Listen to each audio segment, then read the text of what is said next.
For 2 years, a 9-year-old girl in foster care has been drawing the same man's face from a recurring dream. Today, a billionaire visiting her orphanage saw her sketchbook. Every single drawing was a portrait of him. He is the father who lost her in a bitter custody battle 5 years ago, a man she was told would never come back. This is the story of a haunting connection, a system that failed them, and the moment a lost child's dreams pointed directly home. Her name is Maya. His is Elia's thorn. 5 years ago, a vicious custody battle stripped him of his daughter, a loss that hollowed out a billionaire. She was placed in the system, told her father was gone forever. So how does a child with no photos to guide her draw a perfect portrait of the parent she hasn't seen since she was 4? The answer lies in a hidden trauma, a legal failure, and a bond that the courts could not sever. Elia's thorn built a billion-dollar tech empire by solving impossible problems. But 5 years ago, he faced one he couldn't fix, the family court system. His marriage to Leela, a talented artist struggling with bipolar disorder, had collapsed under the weight of her untreated illness. During a severe manic episode, she took 4-year-old Maya and disappeared for 3 weeks. Elias found them in a motel 2 states away. It was the breaking point. He filed for sole custody, armed with doctors' testimonies and a team of the best family law attorneys money could hire. He was certain the facts would win. He didn't understand the bias he was up against. The presiding judge, a woman named Billionaire Vance, had a reputation. In her courtroom, a mother's mental health struggle was often framed as a temporary crisis, while a father's demanding career was seen as a permanent barrier to care. Leela's attorney painted a picture, a distracted billionaire workaholic versus a mother who just needed support. The court ordered supervised visits for Elias and mandated family reunification therapy, but the therapy never happened. 2 months after the ruling, Leela was killed in a car accident. A sudden, brutal end. And because the custody order was never updated, because the court saw no living parent to contest it, the state stepped in. Maya was declared a dependent of the county and placed into the foster care system, not because she had no capable father, but because the paperwork said he was a visitor, not a parent. Elias fought. He spent $2 million in 11 months on appeals, on motions, on psychological evaluations. Every door slammed shut on a technicality. The system, designed to protect children from harm, had become a labyrinth with no exit. His last appeal was denied on a Thursday. His lawyer told him it was over. The following Monday, he returned to his empty 8-bedroom house in Silicon Valley and realized he had nothing left to build for. This is where the data becomes human. Studies show that parents who lose children to the foster care system experience grief comparable to bereavement. They call it ambiguous loss. The child is still alive, but gone. For Elias, the loss was compounded by a devastating truth. He was being penalized for his success. His wealth, the very thing that should have provided stability, was twisted into proof of his absence. He became a ghost in his own life. He showed up at board meetings. He signed checks. But for 4 years, he was simply going through the motions, a man trapped in a gilded cage of his own making. He started visiting children's charities and orphanages, making large donations. His friends thought it was philanthropy. It was a search, a hopeless, quiet search for a face he wasn't allowed to see. Meanwhile, Maya was living the statistical reality. She was one of over 250,000 children entering foster care that year. She was moved 3 times in her first 18 months. The first home was overcrowded. The second, the foster parents gave up after she woke screaming from night terrors for the 6th week in a row. The third was a group home, a place with clean sheets and scheduled meals and a rotating cast of caregivers. This is where the dreams began. She was 6 years old. She would wake with the same image burning behind her eyes, a man's face. Not a scary face, a kind face with eyes that looked like hers. She told a counselor who documented it as a positive fantasy figure, a common coping mechanism for traumatized children. But for Maya, it wasn't a fantasy. It was a memory buried so deep it could only surface when she was asleep. She started drawing. At first, it was just the eyes, then the shape of the jaw. Over 2 years, she filled an entire sketchbook with variations of the same portrait. each one more detailed, more precise. The art therapist praised her skill, her focus. She didn't understand that Maya wasn't being creative. She was being an archaeologist, digging for a truth her conscious mind had been forced to forget. The staff called it her Dream Man project. They had no idea they were witnessing a neurological phenomenon documented in attachment studies, the subconscious preservation of a primary caregiver's image, a psychological lifeline thrown across years of separation. Then, on a Tuesday in October, Elias Thorne's foundation had scheduled a tour of the Bright Horizons group home. He almost canceled. The crushing silence of his schedule had become a habit, but his assistant had put it in bold. He went. He wore a charcoal suit. He smiled the correct, empty smile and listened to the director talk about funding gaps and program needs. He was shown the art room, and there she was, a girl of about 9 with dark skin and her hair in 2 puffs, wearing a paint-stained smock, utterly absorbed in a large sketchbook. Something in her posture, the tilt of her head, stopped him cold. It was Leela's posture. He walked over, his heart doing something strange in his chest. "May I see what you're drawing?" He asked, his voice softer than he intended. She looked up, not startled but assessing. Then she turned the book toward him. The world dropped out from under his feet. It was him, not a generic man, him. The slight scar above his left eyebrow from a childhood accident. The specific way his hairline curved. The exact set of his mouth that his own mother had called his thinking frown. Page after page, in pencil and charcoal and pastel, was his own face, studied and rendered with an intimacy that bypassed sight and went straight to recognition. His hand went to his mouth. He couldn't breathe.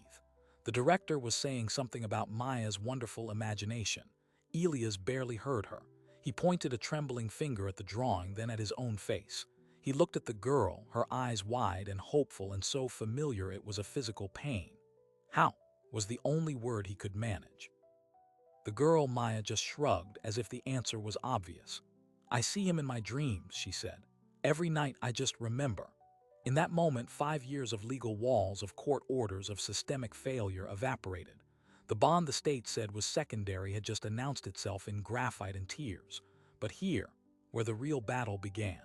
Because when Elias Thorne, voice shaking, demanded to see the child's file, when he declared, "I am her father," the system didn't see a reunion. It saw a disruption. The director's polite smile vanished. She stepped between him and Maya. "Mr. Thorne, that's impossible. Maya's parental rights were terminated years ago. You need to leave." Elias Thorne did not leave. The man who built firewalls for a living hit a firewall of bureaucracy, and for the first time in years he felt truly alive. He took a step back, his hands raised in a placating gesture, but his voice was steel wrapped in silk. "You're mistaken. Her name is Maya Thorne. I am her biological father, Elias Thorne. Check your records against the original custody case file. You'll find my name." The director, a woman named Gwen, flushed. "Mr. Thorne, this is highly inappropriate. You're distressing the child." But Maya wasn't distressed. She was looking back and forth between them, the sketchbook clutched to her chest like a shield. "Is it you?" she whispered, her voice so small it barely crossed the room. "From my dreams," that question, full of a hope so fragile it could shatter, undid him. "Yes, Maya, it's me." He was ejected from the premises 10 minutes later by a flustered security guard. But he left with 2 things: the name of the county's Department of Child and Family Services caseworker assigned to Maya, and a single, desperate mission. He called his legal team from the car. Within hours, they had filed an emergency motion to reopen his parental rights case and a petition for immediate visitation.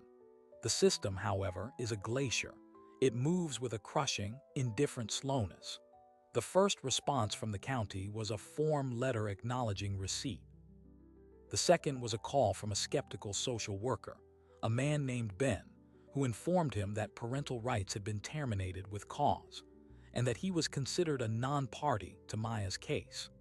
Elias' lawyers fired back a civil rights lawsuit, alleging a violation of due process.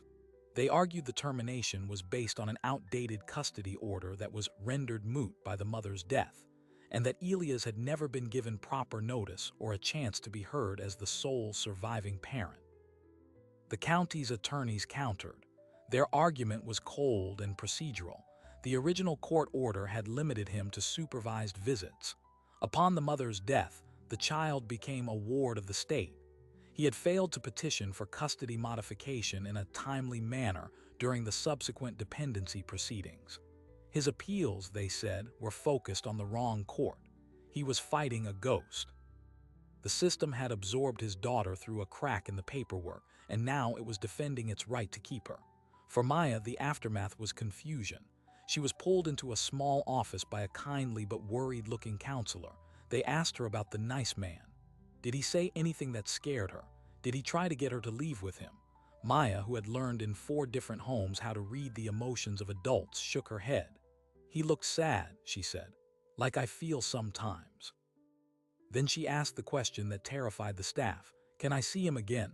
That request triggered a protocol. Her case file was flagged for potential external influence. Her sketchbook was taken not as punishment but as potential evidence. For Maya, it felt like a punishment. That book was her secret world, her nightly conversation with the face she couldn't name. Its absence left a hollow, panicky feeling. She stopped drawing. She stopped talking about her dreams. She became what the reports call withdrawn, a clinical term for a child building a wall around her heart. This is the system's tragic irony. In trying to protect her from potential harm, it replicated the exact trauma of her original loss, the sudden removal of a cherished connection. A week after the encounter, Elias managed to get a 20-minute Zoom hearing with the dependency court judge. It was a disaster. Judge Alina Vance, the same judge from his original custody case, stared at him from the screen with an expression of profound weariness. Mr. Thorne, you had your chances. This court moved on to protect the child's stability. You are now a stranger seeking to disrupt that stability. Petition denied. He was a billionaire, but in that moment he was powerless. Money couldn't buy a rewrite of legal history. This is where most stories would end. A father defeated by red tape. A child lost to the machine. But Elias had seen her eyes. He had seen his own face in her drawings. He realized he was fighting the wrong battle. He needed to stop arguing law and start proving love. He hired a different kind of expert. Not just lawyers, but a child psychologist specializing in attachment trauma, a forensic document examiner, and a private investigator. His directive was simple: reconstruct every single day of the 5 years he'd lost. The investigator, a former police detective named Anna, started with the paper trail. What she found wasn't malice, but a tragedy of overload. Maya's caseworker at the time of Leela's death had a caseload of 68 children. The notification of the mother's death to the dependency court was a 1-page form. The box for father's information contained a single phrase: Father, Elias Thorne, parental rights limited per family court order FC 124-55. Current whereabouts, unknown. It was a catastrophic error. His whereabouts were not unknown. He was in the same house, listed in the same court filings they were referencing. But the overworked caseworker had not cross-referenced. The dependency proceeding had churned forward, treating Maya as having no viable parent. Termination of parental rights was, for the system, the next logical step to free her for adoption. But here's the pivotal fact: no adoption had ever been finalized. Maya had aged out of the desirable bracket for young adoptions. She was, in system parlance, a legal orphan. The state was her parent, but it was a parent that visited once a month. Meanwhile, the child psychologist, Dr. Aris, reviewed Maya's files from the group home. The notes about the dream man drawings were there, treated as a curiosity. Dr. Aris wrote a devastating report. She explained that what they were witnessing was not a fantasy, but a textbook case of preserved cognitive attachment. In young children separated from a primary caregiver, especially under traumatic circumstances, the brain can compartmentalize the memory to survive the pain. It doesn't disappear. It goes dormant, often re-emerging in sleep or through symbolic play. Maya's drawings, Dr. Aris argued, were not the work of an imaginative child. They were the forensic evidence of a sustained subconscious bond. They were proof that the court's termination of rights had severed a legal status but not a psychological one. The bond had survived underground like a root finding water in the dark. Armed with this, Elias' legal team filed a new motion. This one wasn't an attack. It was an offering. They waived any claim for damages against the county. They requested only one thing, a binding psychological evaluation. Let a court-appointed expert meet Maya. Let that expert review the drawings. Let them assess whether this child's profound, specific fixation on Elias Thorne's image indicated a pre-existing attachment. The county opposed it.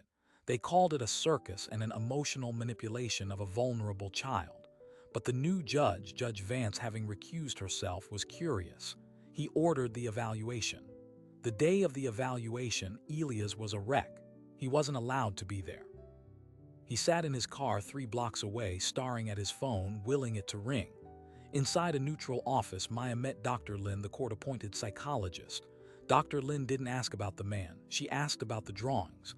She laid out 10 portraits from the sketchbook mixed with 10 portraits of other men from a magazine.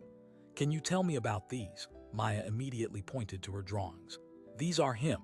The others are just people." "What does him feel like?" Dr. Lin asked. Maya was quiet for a long time. "Safe," she finally said. "He feels like a safe feeling. In the dreams, he's just there. He doesn't say anything, he just looks at me. And I'm not alone." That single word, safe, carried more legal weight than 1,000 affidavits. Dr. Lin's report submitted to the court was a bombshell.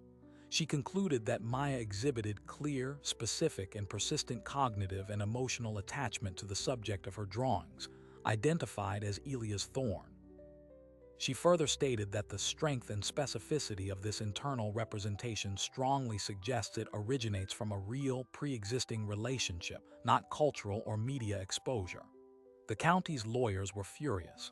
They demanded a second opinion, but the judge had seen enough. He scheduled a hearing to consider reinstating Elias' parental rights. It was an unprecedented move. The hearing was set for 6 weeks out. Elias was granted a single 1-hour supervised visit at the county offices. The day of the visit, he was terrified. What if she was angry? What if the system had turned her against him? What if the man in the dreams didn't match the man in the room? He walked into a sterile visitation room. Maya was already there, sitting at a small table, swinging her legs. She looked up. There was no dramatic run into his arms. She studied him, the way she must have studied him in her mind for years. Then she said, "Your hair is shorter than in my dreams." He laughed, a wet, choked sound. "It is, I got a haircut." She nodded as if this was a perfectly reasonable update to her internal database. "Do you want to draw?" he asked, gesturing to the paper and crayons provided. She shook her head. "They took my book." "I know," he said, his heart breaking. Maybe we could start a new one together." For the next 50 minutes, they didn't talk about the past or the courts. They drew silly pictures. He drew a terrible dinosaur. She drew a very good cat. They talked about favorite colors and disliked vegetables. It was ordinary. It was miraculous. When the social worker said time was up, Maya didn't cry. She looked at Elias and said, "Will you come to my dream tonight?" He knelt down, eye level with her. "I hope so, Maya, every night." As he left, the supervising social worker, a different woman this time, handed him a folded piece of paper. "She asked me to give this to you."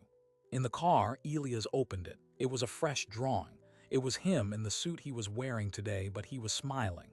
Above his head, she had written in careful block letters, "Dad." He put his head against the steering wheel and sobbed. He had a chance, but the system wasn't done. The day after the visit, he was served with new papers. The county, in a stunning move, had filed a motion to have Maya transferred to a specialized therapeutic foster home 200 miles away. Their reasoning: her current placement had been compromised by his intrusive contact, and she needed a stable, neutral environment away from disruptive influences during the pending litigation. They were going to move her, to silence her, to put literal distance between the evidence of their bond and the court that was about to recognize it. Elias read the motion, a cold fury settling in his bones. They weren't just fighting him anymore. They were trying to erase her memory of him. He had 6 weeks until the hearing, and the county was trying to make sure that when it arrived, the little girl who drew his face would be gone. Elias Thorne had 48 hours to stop the county from moving his daughter 200 miles away. He didn't file another motion. He declared war.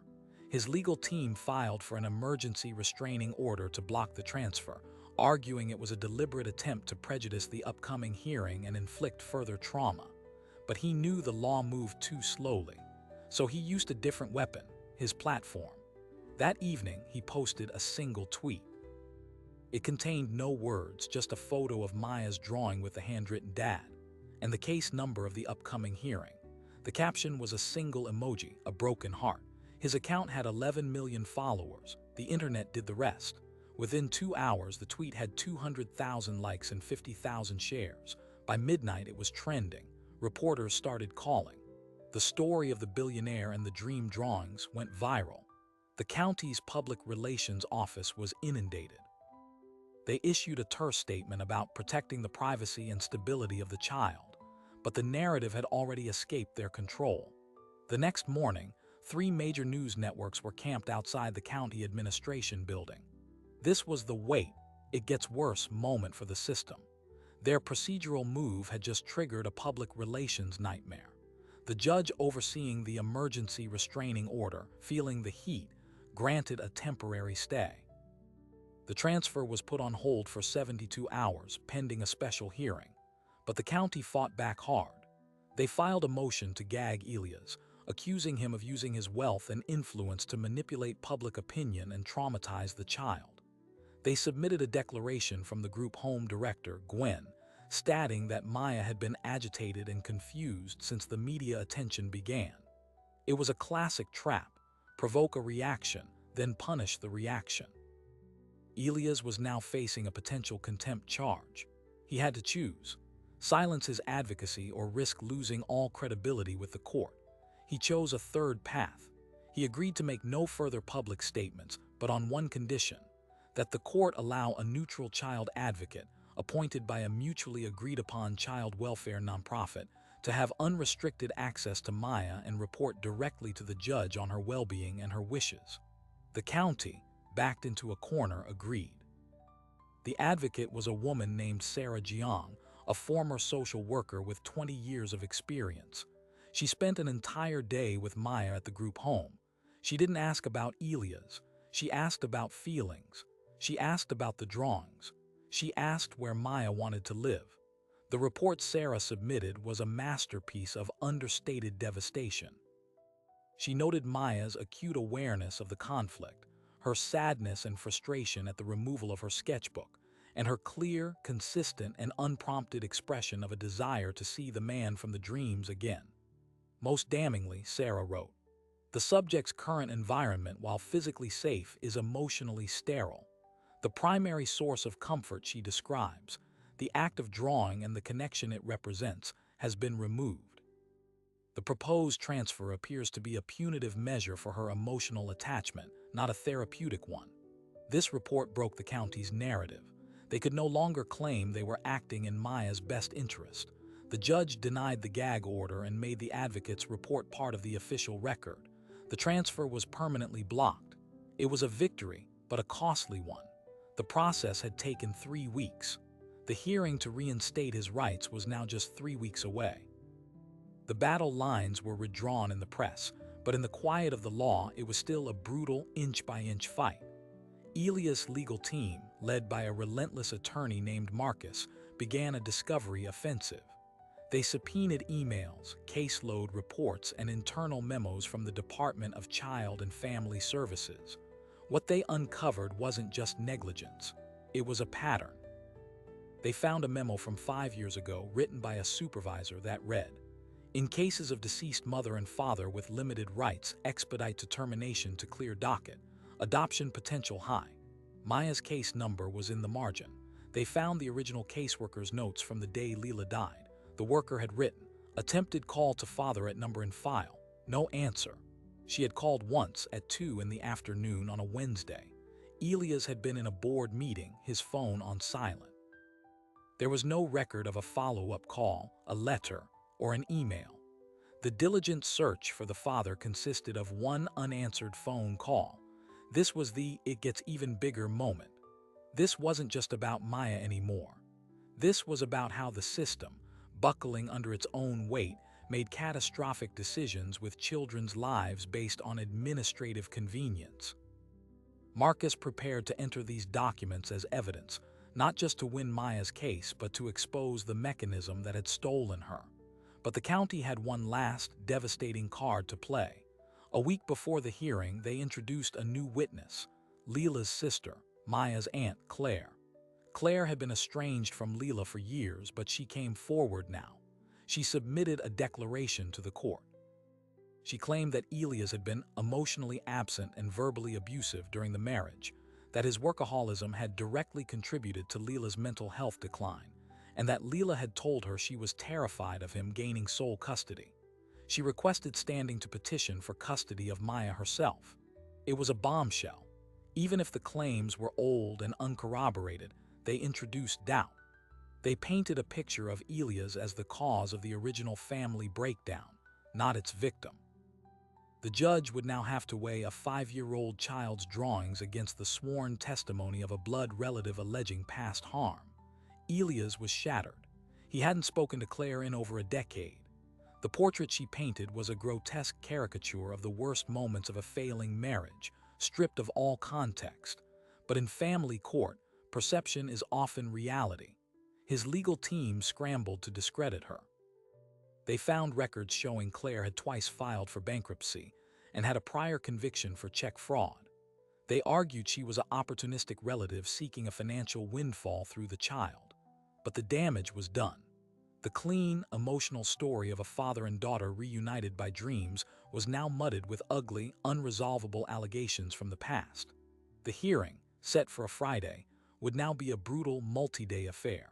The night before it began, Elias was granted one final supervised visit. The setting was tense. Claire was in the waiting room shooting him a look of pure venom. Maya was brought in, but she was different, quiet, closed off. The staff had told her aunt was there, that she had family who loved her. The word family had been weaponized. For a child in the system, it's a loaded word. It means everything and nothing. "Hey," Elias said, sitting across from her. "You okay?" She shrugged, not meeting his eyes. "They said my Aunt Claire wants me to live with her. Is that true?" "Yes," he said, his throat tight. "She does." "Do you know her?" "I did, a long time ago." Maya picked at a thread on her sleeve. "She says you made my mom sad, that you were never home."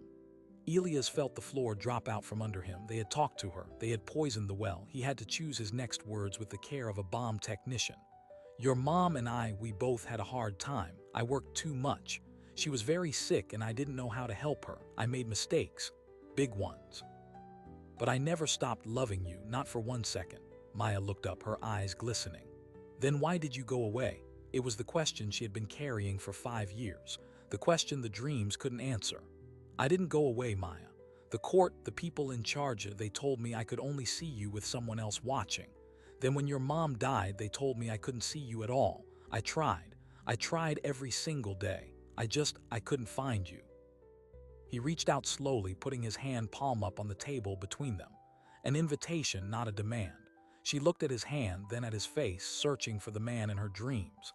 Slowly, hesitantly, she placed her small hand in his. It was the first time they had touched since she was 4 years old. "I dreamed you'd come back," she whispered. "I knew you would." In that moment, the legal arguments, the accusations, the systemic failures, all of it faded. There was only a father, a daughter, and a 5-year-old promise kept by the subconscious. The social worker gently said time was up. As Maya was led away, she turned back. "Will I see you tomorrow?" she asked. "In court," he said. "You'll be in the courtroom. The judge said I can be there to say what I want." He nodded, his heart pounding. "Then I'll be there too. I'll be the one looking at you." She gave him a small, shaky smile. "Okay." The next morning, the courtroom was packed. Elias, Marcus, and their team on one side, the county's attorneys and a smug-looking Claire on the other. The judge entered. The hearing began. It was a brutal parade of witnesses. The county's child psychologist testified that Maya's attachment was likely a trauma-induced idealization. Marcus cross-examined her, forcing her to admit she had never met Maya.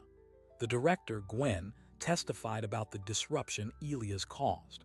Marcus presented the memo about expediting to termination. The atmosphere grew increasingly tense. Then Claire took the stand. She told her story with practiced tears. She painted Elias as a monster of neglect, but under Marcus's cross-examination, her story began to unravel. He confronted her with her financial records, her fraud conviction. He produced old emails where she had asked Leela for money, which Leela had refused. He established that Claire had never visited Maya in 5 years, never sent a birthday card. Her motive was laid bare. But she had one final, ugly card to play.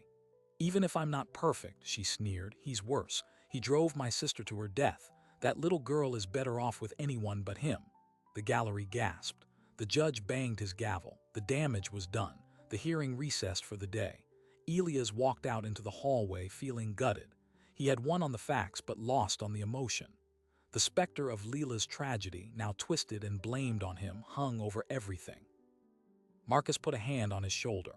"We're not done. Tomorrow you testify, and then we have one more witness." Elias looked at him, confused. "Who?" Marcus's expression was grim. "Someone who was there, someone who can tell the court what really happened in that house." The identity of this mystery witness was a secret Marcus had kept even from his client. As Elias drove home that night, his mind raced. Who could it be? The housekeeper, an old friend. The answer would change everything. Because the final day of the hearing wouldn't just decide Maya's future, it would put the truth itself on trial. The final day of the hearing began not with a witness, but with a request from the judge. He wanted to see the evidence for himself. He ordered Maya's original sketchbook to be brought into the courtroom. When the county's attorney objected, the judge was firm. "The child's stated connection to these drawings is central to this case. I will review them." A bailiff brought in the large, worn book. The judge spent 15 minutes in silence, slowly turning each page. The courtroom waited. He looked at the progression, the early, fuzzy attempts, the growing confidence, the astonishing detail in the later portraits. He closed the book and looked at Elias. "Mr. Thorne, you may take the stand." Elias' testimony was not a defense, it was a confession. He spoke of his failures as a husband, his blindness to the depth of Leela's illness, his retreat into work. He didn't sugarcoat it, he owned it. Then he spoke about the aftermath, the desperate search after Leela's death, the wall of bureaucracy, the years of grief, and then the day in the art room. "I saw my own face looking back at me," he said, his voice breaking only once. "Not from a mirror, from her memory. She kept me alive in her mind when the world told her I was gone. Your Honor, I don't deserve her, but I am begging you to let me spend the rest of my life earning the faith she never lost." The county's attorney cross-examined him, trying to poke holes in his timeline, his motives. Elias remained steady, honest, and devastatingly human. Then it was time. Marcus stood. The petitioner calls Dr. Anya Desai to the stand. A woman in her 60s with a calm, professional demeanor walked to the witness box. She was a psychiatrist. Specifically, she had been Leela Thorne's treating psychiatrist for the final 2 years of her life. Elias stared, stunned. He had no idea Marcus had found her. Dr. Desai took the oath. Marcus began. "Doctor, did you treat Leela Thorne?" "I did." "Did her husband, Elias Thorne, participate in her treatment?" "He did. He attended every single family session I offered. He was engaged, concerned, and followed every recommendation to the letter. He funded every treatment option, including several experimental therapies not covered by insurance." Marcus presented a document. "Is this a record from a session dated April 12th, 5 years ago?" Dr. Desai reviewed it. "It is." "Please read the highlighted portion." Dr. Desai put on her glasses. Patient expresses fear of being a burden to husband. Husband reassures patient she is not. Patient states, "Elias, you work so hard, I feel like I'm drowning and I'm pulling you under." Husband's recorded response, "We are a team. We sink or swim together. We are going to swim." She looked up. "Did Mr. Thorne's work schedule ever interfere with his wife's treatment?" "No, he rearranged his entire calendar. He was present." Then Marcus asked the crucial question. "Doctor, in your professional opinion, based on your treatment records, did Elias Thorne's behavior contribute to or worsen Leela Thorne's mental health condition?" Dr. Desai was firm. "Absolutely not. He was a stabilizing factor. Her illness was biochemical and severe. He was her primary support system. The narrative that he was absent or abusive is contradicted by the clinical record.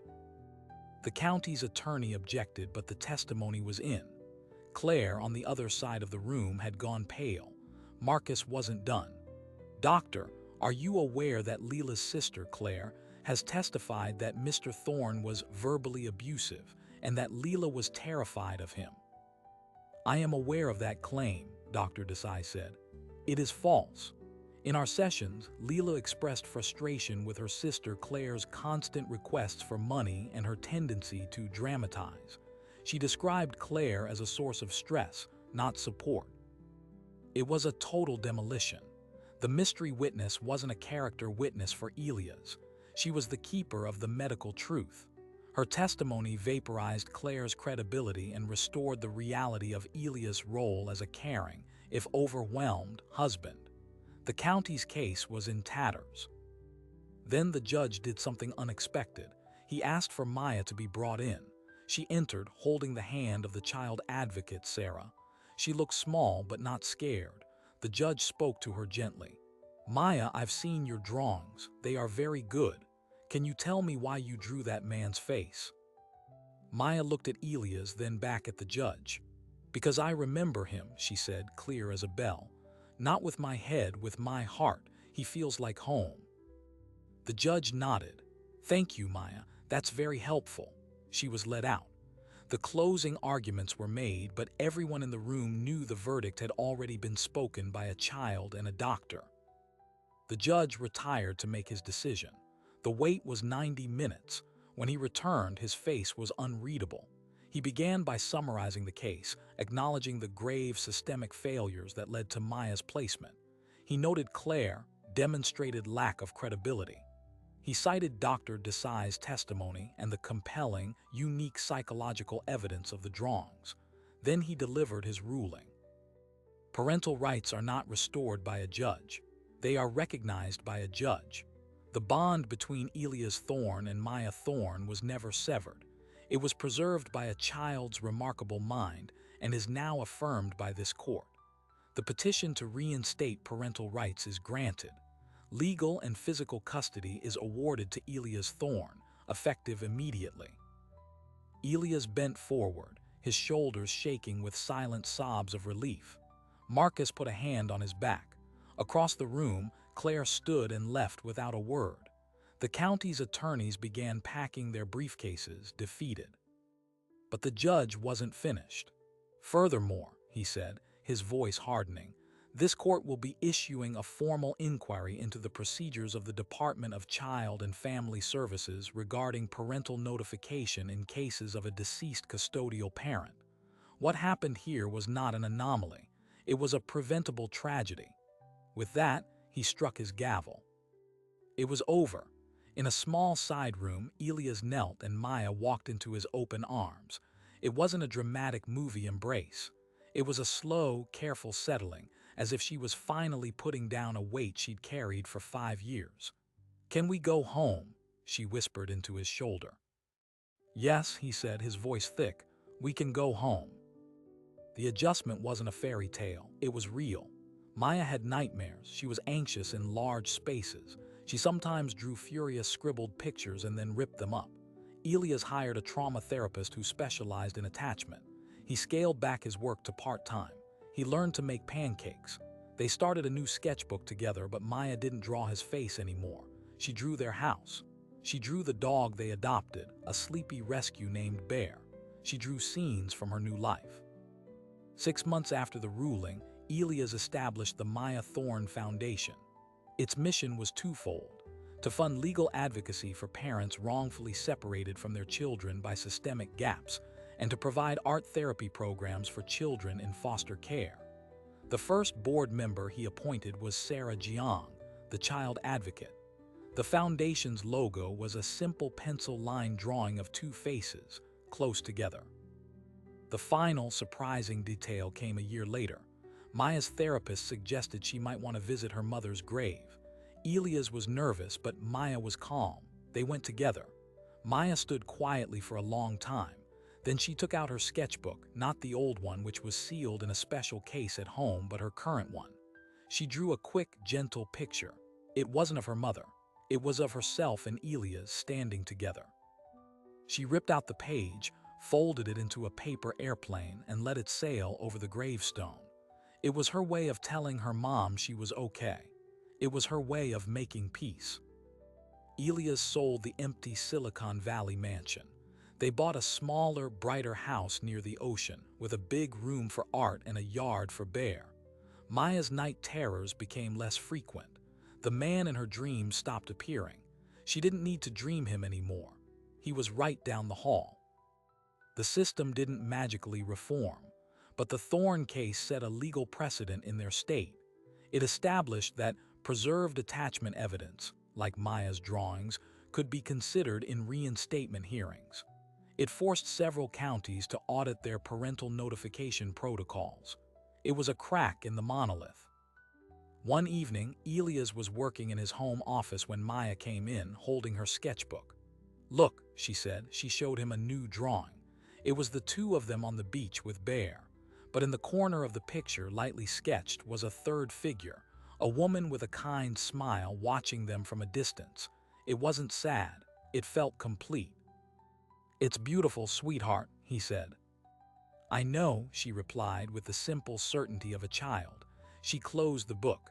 "I'm going to go finish my homework." As she left, Elias looked at the family photo on his desk, him, Maya, and Bear smiling in the sunlight. The silence in the house was no longer empty. It was full. It was the quiet of a ship that had finally, after a long and stormy voyage, found its way into a safe harbor. The story that began with a lost child's dream ended with a father wide awake, listening to the sound of his daughter living her life in the very next room. And for them, that was everything. Maya and Elias' story is extraordinary, but the silence it speaks to is ordinary. It echoes in the lives of over 400,000 children in the U.S. foster care system right now. Children carrying memories too heavy for their age, grieving losses that don't have a name. What Maya's drawings ultimately reveal is a terrifying and beautiful truth. The human bond is the most durable thing we create. It can survive court orders, distance, time, and even the conscious mind's forced amnesia. It finds a way to signal its presence, whether through a dream, a drawing, or a behavior that doesn't fit a caseworker's checklist. The real question this story leaves us with isn't about billionaires or fate. It's about attention. How many signals are we missing? A child's repeated story, a specific fixation, a piece of art that tells the same tale over and over. These are not just coping mechanisms. They are dispatches from a hidden reality. The system failed Maya twice, first when it lost her, and second when it pathologized her method of finding her way home. Her salvation came because one person, in a moment of profound personal grief, chose to look at her drawing and really see it. He saw the specific scar, the familiar jawline. He saw the map she had drawn back to him. This is the lingering lesson for all of us within systems and outside of them. Protection is not just about creating safe spaces. It's about being fluent in the unique, often quiet languages of loss that children speak. For Maya, it was graphite on paper. For another child, it might be a repeated phrase, a clung to object, a song hummed under their breath. The bond will try to announce itself. Our job is to listen. Elias Thorn used his resources to fight a legal battle, but his first and most crucial act was one of recognition. He acknowledged the signal. In a world that encourages us to look away from discomfort, to trust that someone else is handling it, that moment of personal recognition is the radical starting point for any change. The foundation they started won't reunite every family, but it stands as a testament to a simple, revolutionary idea. Sometimes the most powerful technology isn't an algorithm, it's a pencil, and the most sophisticated data isn't in a cloud, it's in a child's dream. If this story reminded you of the quiet, unbreakable threads that connect us, consider subscribing to this channel. We are dedicated to bringing you narratives that explore the depth of human connection, the resilience of the spirit, and the moments that remind us what truly matters. Tap the like button if this resonated with you, and share it with someone who needs to hear a story about hope that refuses to fade. In the comments, tell us about a time a small, seemingly insignificant clue changed everything you thought you knew. Your story matters too. Thank you for listening. May we all have the courage to look more closely, to recognize the maps we are being shown, and to have the heart to follow them home.